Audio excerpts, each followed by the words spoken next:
C'est encore la consternation partout à travers le monde à la suite de ces attentats commis à Paris vendredi dernier. Voilà que le président français, François Hollande, dit « c'est la guerre ». Et nous allons la mener de front en augmentant nos forces policières dans le pays, mais aussi en installant une série de frappes plus fortes en Syrie au cours des prochaines semaines. Et il dit, je vais rencontrer le président Poutine, le président russe et le président Obama, le président des États-Unis, et on va essayer de renforcer la coalition pour justement que la pression soit de plus en plus forte et détruire Daesh. Et là, on ne parle plus de composer avec ça, on parle de détruire cette organisation, ce prétendu État islamique. Alors, que penser de tout ça? Que penser de la question des réfugiés, qui est corollaire à tout ça au Canada? Avec moi, Lamine Foura, qui est journaliste, Myriam Segal dans nos studios de Saguenay, Martin Pouliot, qui est à Québec. Bonsoir à vous trois. Bonsoir. Bonsoir. Alors, je vais commencer avec vous. Qu'est-ce que vous dites de ça? Comment vous voyez ça? Est-ce qu'il y a moyen de battre Daesh? Moi, ce qui m'inquiète, c'est j'espère que c'est pas une réaction. J'espère qu'il y a une stratégie, parce que beaucoup de spécialistes se sont prononcés depuis des mois, des années sur cette question, spécifiquement depuis 2 mois sur Daesh. Tout le monde a dit qu'il faudra qu'il y ait une intervention terrestre. Je comprends très bien que la France, le Canada, un peu partout dans le monde ne veulent pas envoyer leurs troupes sur place. Donc, est-ce que ces frappes aériennes, réellement, c'est juste pour calmer les esprits des Français, ou réellement il y a une stratégie pour arriver à la fin de Daesh? Il faut se poser la question, qui finance Daesh? Le pétrole que Daesh vend, c'est du pétrole brut, c'est pas des boîtes de cigarettes avec qui on peut faire de la contrebande. Il faut vraiment aller fermer les portes d'argent qui arrivent à Daesh, et aussi avoir une stratégie très claire. Est-ce qu'on veut juste lancer des bombes ou on veut réellement se débarrasser d'eux? Je pense pas qu'avec des frappes aériennes, beaucoup de faits l'ont dit, ça va régler le problème. Alors, Myriam, est-ce qu'on devrait envoyer des soldats là-bas, sur place, au sol? Oui, absolument. Absolument. Moi, je pense que la guerre est commencée et que plus on va leur laisser du temps, plus elle va être douloureuse et difficile à arrêter. Ces gens-là veulent notre mort. Ils veulent la mort de l'Occident. Ils vont nous faire du mal tant qu'ils vont pouvoir. Et la seule façon de régler le problème, c'est de faire ce que le président français a dit, les exterminer, les pulvériser, les écrapoutir, utiliser le terme que vous voulez. Et pour ça, ça va prendre des soldats qui vont au sol. C'est ce qu'on a fait après le 11 septembre contre Al-Qaïda en Afghanistan. Et ma foi, ça a relativement bien fonctionné. On n'a pas eu d'attentat ici. Martin, qu'est-ce que tu dis de ça? Moi, j'y crois de moins en moins à l'intervention militaire, mais je pense que c'est la seule chose que des États peuvent faire. Et c'est ça qui est dommage, parce qu'on devrait trouver un meilleur moyen que ça. Puis je suis pas d'accord avec l'assertion de Myriam là-dessus, parce que l'évaluation sur l'Afghanistan, en fait, c'est encore le bordel en Afghanistan. On regarde l'Irak, c'est pas mieux. En fait, l'État islamique vient justement des dommages qui ont été causés après l'intervention improvisée en Irak. On regarde en Libye, on a beau avoir tassé Kadhafi, c'est toujours le bordel en Libye. Alors, je ne vois pas pourquoi la leçon qu'on aurait dû tirer de ces interventions militaires-là dans les pays, en fait, à majorité musulmane, je veux dire, on devrait tirer la leçon qu'il y a peut-être... On n'a pas d'affaire là, pour toi. Ben, disons qu'on a au moins, en tout cas, un effort d'imagination à faire pour trouver un autre type de solution que militaire. C'est le bordel là-bas, mais ça ne l'est pas ici. Dans l'objectif de se protéger, il faut les désorganiser là-bas. C'est aussi simple que ça. Il faut attention, moi, je suis d'accord que dire que c'est les interventions militaires qui ont créé le bordel. Le bordel, oui. En Libye, il n'y avait pas de bordel. Et voilà. En Syrie, il n'y avait pas de bordel. Et en Afghanistan, avant l'arrivée des Russes, avant l'arrivée des Russes, mais les Russes étaient là, il n'y avait pas de bordel. Donc, aujourd'hui, on est en face d'une responsabilité d'une intervention militaire. Et moi, ce qui m'inquiète, c'est pas le moyen. On peut discuter, est-ce qu'ils vont le faire ou non, est-ce qu'il faut envoyer des soldats. C'est que j'ai l'impression que le président français réagit. C'est pas une stratégie, c'est une réaction pour calmer les esprits des Français. Parce que, comme j'ai dit aujourd'hui, ces groupes-là, comment ils sont financés, comment ils arrivent à avoir du matériel sophistiqué. J'ai vu des défilés de Daesh en Libye avec des Toyota neufs. C'est pas normal. Ça vient pas par le ciel. On a pu faire un embargo contre Cuba sur des années. On a pu faire un embargo même contre Saddam. Comment ça se fait qu'il n'y a même pas d'embargo bien établi autour de Daesh? Donc, est-ce qu'on est sérieux réellement à vouloir éliminer Daesh, ou est-ce qu'on n'est pas sérieux parce que par rapport au débat entre chiites et sunnites, Daesh peut jouer un rôle par rapport à une stratégie occidentale? OK, alors parlons de ce qu'on peut faire ici ou ce qu'on peut faire en France. Le président français qui dit on va agir ici, on va engager des policiers en surplus, on aura 5000 policiers de plus. L'ancien président français, Nicolas Sarkozy, qui dit il y a 11 500 personnes fichées. On pense que c'est des terroristes potentiels. Il faudrait les obliger à porter un bracelet électronique pour les repérer, pour savoir toujours où ils sont, puis peut-être même les tenir en garde à vue. Qu'est-ce que tu dis de ça, Martin? Je dirais, est-ce qu'on va... Moi, si ce que j'entends là est mis de l'avant, je veux dire, les terroristes ont déjà gagné, là, parce qu'ils vont avoir mis fin, en fait, à un État qui, qui a toute une histoire d'avoir eu des valeurs de liberté, d'égalité, de fraternité. Ils en ont fait leur devise nationale. Et ils vont stigmatiser des gens qu'on soupçonne d'être terroristes. Je dis pas qu'il faut pas enquêter dessus, là, mais mettre des bracelets électroniques, si on en est rendu là, on est rendu bien. Parce que le problème, c'est que tu le sais, et ils font, tu les repères. Ouais. Ça te prend 10-12 policiers pour savoir si tu veux les tenir à la trace, et si tu le fais pas, ben ils font exploser les bombes. Alors qu'est-ce qu'on fait? T'as peu, là, c'est parce qu'il faut arrêter là, de dramatiser. Là. Je veux dire, c'est-à-dire que est-ce que c'est potentiellement des gens qui sont dangereux, d'accord que l'État enquête? On le fait pour que ce soit des musulmans. OK, mais le bracelet, là, t'écartes ça. Myriam, qu'est-ce que tu penses de ça, toi? Moi, je pense que dans certains cas, oui, ça peut être utile. En fait, les Français sont en guerre. Hollande a été clair. Et quand on est en guerre, on n'a pas les mêmes règles. On n'a pas. Puis effectivement, il y a une réaction. J'espère moi aussi qu'il y ait une stratégie. J'espère que le fait que les chefs d'État étaient réunis en Turquie au cours des derniers jours et se réuniront à Paris au cours des prochains jours, j'ose espérer que ce ballet diplomatique va permettre effectivement de développer une véritable stratégie. Mais tu peux pas réagir face à des gens qui veulent te détruire, parce que c'est ça que veut Daesh. Tu peux pas réagir en disant « Ah, le monde, il est beau, le monde, il est fin, et un jour, nous aurons la paix ». Donc, ça prend des mesures un peu extrêmes. Il y a une autre mesure qui est proposée par le président français, c'est M. Fouras de priver de la nationalité française quelqu'un qui a la double nationalité puis qui est soupçonné de vouloir commettre des actes terroristes. Ça ressemble beaucoup à ce qui a été passé par les conservateurs, donc la loi C-24. Moi, je considère que ça considère les gens avec deux statuts de citoyenneté. C'est-à-dire qu'un terroriste qui est de souche serait plus gentil qu'un terroriste qui a la double citoyenneté. Je pense que ça remet en cause l'égalité. Et dans le cas de la France, on s'entend, rien ne justifie des actes terroristes, rien ne justifie. Mais si on fait un peu d'analyse, le problème du terrorisme, et particulièrement en France, il est relié aussi à une problématique des banlieues. Il faut voir que ces banlieues, au-delà de l'idéologie intégriste, il y a un problème de l'État dans l'État. C'est des banlieues où la police ne peut même pas rentrer. C'est des décisions qui ont été prises. Donc si on retombe dans un autre processus de stigmatisation, il faut mettre les procédures sécuritaires qu'il faut, mais il ne faut pas attention parce que ce que Daesh veut aussi, c'est l'incertitude, c'est la méfiance au sein de la société, c'est qu'on s'éloigne de nos valeurs de droit. Il ne faut pas tomber aussi dans ce piège en prétendant faire face à Daesh. Alors, on dit aux Français, sortez quand même, justement, ne les laissez pas gagner, ne laissez pas la terreur régner, sortez quand même. Est-ce que vous sortiriez, pensez-vous vraiment que c'est un mot d'ordre? J'ai parlé à des Français aujourd'hui qui me disent, ouais, on peut dire théoriquement qu'on n'a pas peur, mais on a peur quand même. Ils ont gagné quand même à quelque part, là. C'est sûr, vous l'avez montré vous-même à la TV. Il a suffi de 2 pétards et qu'il y ait tout un mouvement de panique. C'est sûr qu'actuellement, il y a un choc post-traumatique en France. Absolument. Là. Bon, et ils ont réussi à court terme à semer la terreur. Maintenant, il faut pas tomber dans l'angélisme et dans la naïveté non plus. Il y a une guerre qui est commencée et si on réagit pas vite, on va être pris avec un problème encore plus gros. Mais toute position qui repose sur la défense de valeurs qui vont au-delà de l'événement n'est pas de l'angélisme non plus.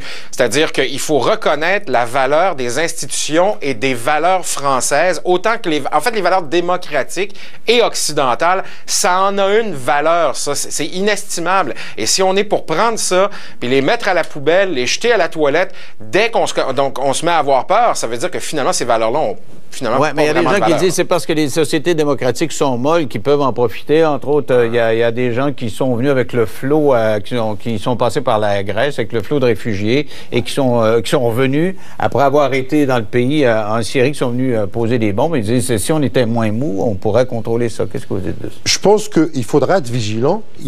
Mais en même temps, on se bat contre eux pour nos valeurs. Donc, si on doit mettre nos valeurs à la poubelle pour se battre contre eux, on a perdu. OK, si vous voulez, il faut absolument faire une pause. On va, au retour, parler de ce que ça veut dire pour nous, puisque, en principe, le premier ministre Justin Trudeau dit on continue de visiter 25 000 réfugiés d'ici la fin de l'année. Compte tenu de tout ça, est-ce que c'est une bonne idée? Après la pause.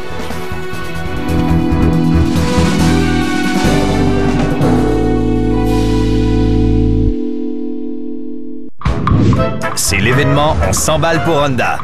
À la location ou au financement d'un modèle Honda 2015 sélectionné, obtenez jusqu'à 1 500 $ de bonnes idées faites à utiliser comme vous voulez. C'est payant de rouler en Honda. Si vous pensez que l'éducation et la santé coûtent cher,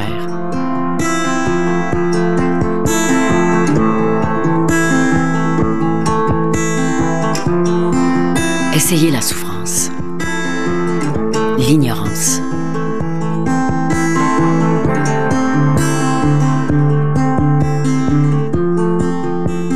Si vous trouvez que le public coûte cher, essayez de vous en priver. Chez Whiskas, nous savons que tous les chats apprennent en explorant. Notre nourriture contient donc la plus haute teneur en protéines pour les aider à grandir et à demeurer actifs. Whiskas, tout ce qu'il vous faut pour prendre soin de leur nature. Vous allez payer crédit ou débit Interac? Crédit. Dette.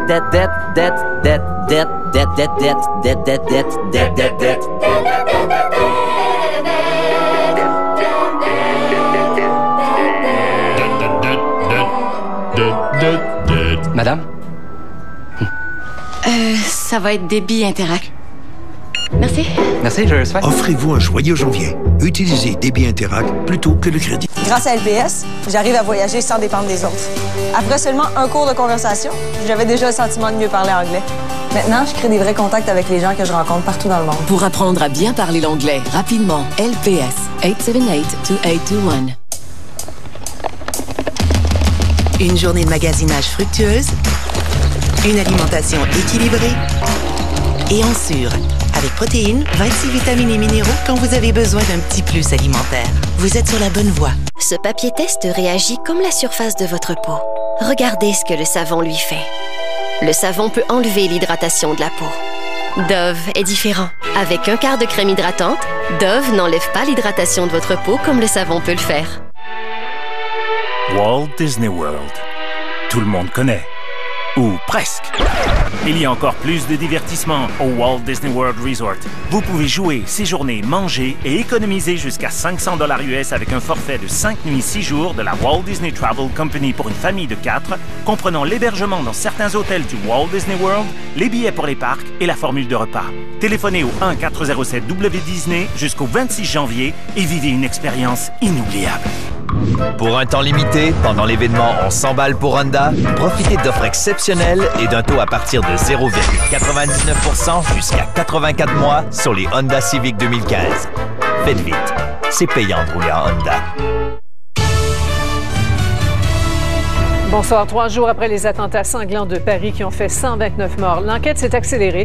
Environ 150 perquisitions ont été menées en territoire français et aussi en Belgique. Plusieurs arrestations ont été effectuées. On va faire le point à 22 heures. Un véritable discours de guerre qu'a livré le président Hollande devant le Parlement français. Il promet une intensification des frappes en Syrie qu'il a qualifiées de fabrique de terroristes et un renforcement des mesures de sécurité en France. Ces attentats de Paris interfèrent sur un débat qu'on avait commencé à faire ici. Faut-il accueillir des réfugiés? Dans quelle proportion? Alors, le premier ministre Justin Trudeau avait parlé de 25 000 d'ici la fin de l'année. Il continue à viser cet objectif-là malgré tout. Est-ce que c'est une bonne idée? Je pense que le débat sur le réfugié n'a rien. Il faut un peu l'isoler du contexte des attentats parce que c'est très important qu'on le traite par rapport aussi à nos valeurs. Maintenant, au niveau des faits officiels, les autorités françaises n'ont soupçonné jusqu'à présent qu'un seul étranger qui a participé aux attentats. Il est belge, européen, de 2e ou 3e génération. Donc, jusqu'à présent, la problématique que des Syriens ou des réfugiés ont participé d'une façon directe n'est pas encore la version officielle. Ceci dit, je comprends très bien l'inquiétude et moi-même je suis inquiet. C'est-à-dire que ce que je demande aux autorités fédérales canadiennes, c'est de s'assurer d'avoir les procédures nécessaires de façon à ce que le filtrage, la vérification en collaboration avec les autorités des pays européens où ces réfugiés sont déjà installés, de façon à s'assurer que la sécurité du Canada et du Québec soit maintenue. Alors le problème, Myriam, c'est de savoir est-ce qu'on peut le faire d'ici Noël. Est-ce que c'est important de les avoir très rapidement? Il y a la promesse électorale de Justin Trudeau, mais il y a aussi le fait qu'ils ont à composer avec l'hiver là-bas. Donc il faudrait se dépêcher. Qu'est-ce que tu dis? Oui, ben moi je pense qu'il faut se dépêcher. On retardera si on n'est pas capable de s'organiser. Mais je crains que si d'emblée on dit « Oh, on sera pas capable avant janvier, donc on va se mettre sur le petit bœuf puis on n'avancera pas vite ». Je pense qu'il faut essayer effectivement de les accueillir au plus vite. Ne t'as pas peur qu'un terroriste potentiel qui passe? C'est ça la crainte de plein des gens. C'est à votre antenne qu'on faisait la démonstration tout à l'heure qu'il y avait proportionnellement autant d'agents dormants de l'État islamique chez nous qu'il y en a en France. Regarde, ils sont déjà parmi nous. Qu'il y en ait un qui se glisse dans la gang, c'est possible, mais c'est peu probable parce qu'ils sont déjà passés par des camps de réfugiés en Europe et il y a déjà eu un filtre. Donc, moi, je suis pas très inquiète de ça. Ce qui m'inquiète plus, c'est qu'on crée des ghettos, qu'on en amène 500 dans un village, là, puis qu'on crée une espèce de ghetto, puis qu'ils se tiennent ensemble et qu'au lieu de les intégrer, on crée des ghettos à l'intérieur desquels ils vont être malheureux parce qu'ils vont être chômeurs, ils seront pas intégrés à la société, ils vont être confrontés à notre hiver qui est bien pire que l'hiver européen. J'ai bien plus peur des ghettos que des terroristes. Martin? Moi, je suis entièrement d'accord avec Myriam là-dessus. Quand j'entends le maire Labaume ici à Québec qui vient dire aux autorités de prendre ça, de mettre la pédale douce sur l'accueil des réfugiés, moi, les orteils me changent de pied quand j'entends ça parce qu'on tend à oublier quelque chose d'élémentaire. La crise, elle est immédiate, elle est aiguë. C'est une crise humanitaire. Être déplacé quand ton combat quotidien, c'est de trouver un toit, de trouver à manger, d'assurer la sécurité, la santé de tes proches et de ta famille. Mais le problème, Martin, c'est que ce discours-là, tu sais, ça faisait avec les boat people, même avec les Kosovars. Mais là, dire on va accueillir des gens, là, les gens se disent oh, mais il y a peut-être des terroristes là-dedans, on se meurt de peur. Il y a des préjugés. Oui, mais justement, là, moi, là, ça me met en maudit. Le petit Québec m'énerve en maudit quand j'entends ça. Je vais te dire une chose, là, moi, là, quand j'entends ce genre de discours-là... Il y a une pétition, puis il y a déjà des milliers de personnes qui l'ont signé. Ben, excuse-moi, mais c'est des innocents qui ont signé ça. Parce que je comprends la peur.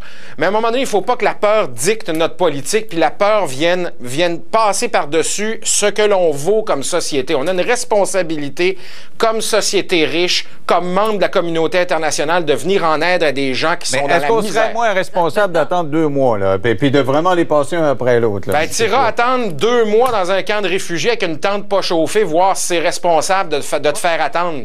Je dirais qu'on a perdu beaucoup de temps à débattre. Il faut commencer à les ramener. Et on verra si on arrivera aux 25 000... Alors, on parle de 550 personnes par avion à tous les jours. Non, mais si on arrivera à 25 000 à 1 mois en retard, c'est pas la fin du monde. Mais il faut commencer quelque part. Et sur la question, je dirais, des pétitions, c'est intéressant de voir qu'il y a une autre pétition qui a été lancée sur Internet pour appuyer les 25 000.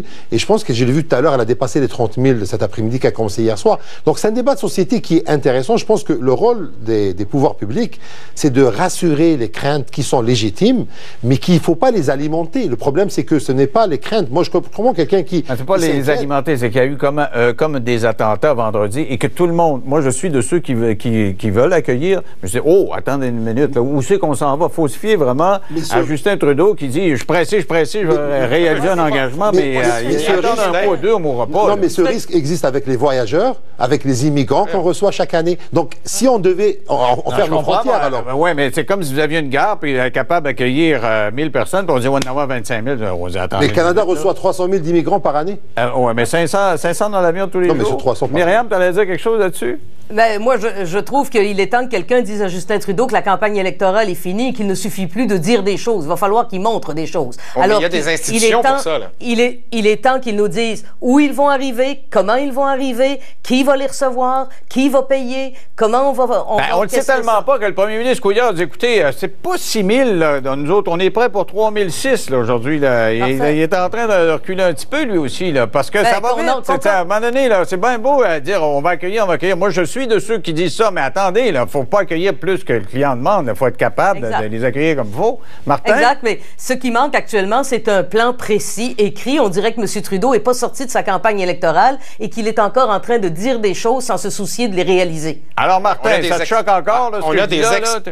On a des experts en sécurité publique. On a l'armée qui peut être mise à contribution. On n'est pas sans moyens. Là. Il y a moyen d'y arriver, puis on a l'intelligence et les ressources pour le faire. On ne doit pas céder à la peur, puis on doit aider des gens qui sont en misère.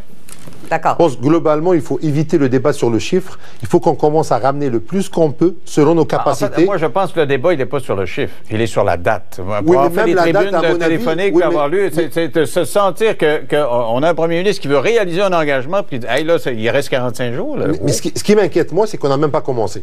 Bon, ben alors il faut qu'on commence. Plus on n'a pas commencé, plus on a besoin de temps. Il faut qu'on commence et on verra. Si on est capable de ramener les 25 000, de sauver le plus de personnes innocentes, de venir trouver refuge ici, on le fait. Et on le fait selon les moyens logiques et disponibles. Je pense que même si on sera en retard d'un mois, c'est pas la fin du monde. Mais il faut qu'on commence.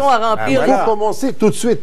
Commençons à remplir les avions de ligne dont des sièges sont vides avec des réfugiés qu'on va recevoir. OK. Merci à vous trois d'avoir participé à l'émission. Restez là. Au retour, on va poursuivre cette émission là-dessus en parlant avec Alain Choquette, qui est à Paris après la fin.